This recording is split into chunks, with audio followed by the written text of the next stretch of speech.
Bankomat nobatlary egisilmeýär. Gurban bayramyna garamazdan Türk Täzirçilik Bankynyň öňündäki bankomatlarda 100den gowrak adam nobaty dur diýip Azatlyk radiosynyň habarçysy 3 awgustda Aşgabatdan habar berdi. Türkmenistana bankomatlaryň öňünde pul nagdlaşdyrmaga garaşýan adamlaryň uly nobatlary tutuş dünýäde dowam edýän hemde türkmen häkimetleriniň ýurtda onuň hasaby alynmagyny aýdýan koronavirus pandemiýasynyň arasyna egisilmeýär. Azatlyk radiosynyň habarçylary bankomat nobatyna garaşýan adamlaryň arasyna sosial aralygyň saklanmaýanyny, munyň bilen olaryň öz saglyklaryny howp astyna salýanyny habar berýärler. Aşgabatdaky Türk Täzirçilik Bankynyň daş ýüzünde binanyň burçunda 2 bankomat bar. Bankomatlaryň öňünde 60 töweregi adam bar. Galan 50 töweregi adam agazyň köregesine öz nobatyna garaşýar diýip habarçy Duşanbe günü paýtagtdan habar berdi. Bu aralykda ilat bankomatlardan pul nagdlaşdyrmak bilen bagly agyr kötençligi başdan geçirýän wagty häkimetler sebäbini düşündirmezden paýtagtda bankomatlaryň sanyny azaldýar. Hemme ýerde diýen ýaly bankomatlar aýyrýarlar. Bir näçe gün ozal paýtagy Suwda merkezindäki bankomat aýyrdylar. Göregli köçesiniň ugrunaky bankdan 2 bankomat aýryldy. Ýagny olaryň sany azaldyldy.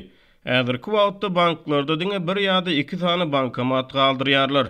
Galanlaryny aýyrýarlar diýip habarçymyz 22-nji ýulda Aşgabatdan habar beripdi. Türk Täzirçilik Bankynyň öňündäki bankomat nobatlary barada habar beren habarçymyz 3 awgustda beýleki banklarda bolşýaly Türk Bankynyň öňündäki bankomatlaryň hem sökülmek ähtimallygy barada habar berdi. We muny häkimetleriň bankomat nobatlaryny ortadan aýyrmak hemde häkimetler üçin maskaraçylygyň öňüni almak finansyklary bilen ilteşdirdi. Azatlyk radiosy Türk Täzirçilik Bankynyň öňündäki bankomatlaryň sökülmek ähtimallygy baradaky maglumatlar boýunça bankyň özünden goşmaça maglumat alyp bilmedi. Bankomatlardan pul nagdlaşdyrmak bilen bagly kynçylyklar ýurduň beýleki künjeklerinde de dowam edýär. Mara şäheriniň bir ýaşaýjysy 3 awgustda Azatlyk radiosyna beren maglumatyny Fenagat paýdarlar Täzirçilik Bankynyň Maradaky şahamçatynyň öňünde dören uly bankomat nobatlary barada habar berdi. Adamlar jokramasyda bankomatlaryň öňünde nobata garaşýar. Olaryň arasyna hiç ýyly 2 metr aralyk saklanmaýar diýip olaýtdy.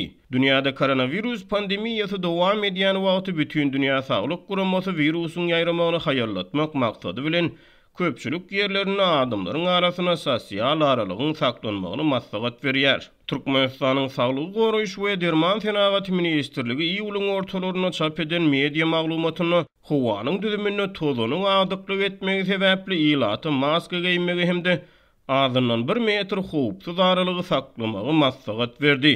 Ýöne howpsuz aralygy saklamagyň tozan bilen ilteşigini düşündirmedi. Marly ýaşaýjy bankomat nobatlaryny bir polisiýa işgäriniň nobata gatışýanlygyny, onuň 30 manat möçberine para beren adamlaryň bankomatlardan nobatsız pul çekmegine kömek edýänligini habar berdi. Azatlyk radiosy bu maglumat boýunça Mary şäheriniň polisiýa bölümünden kommentariýa alyp bilmedi.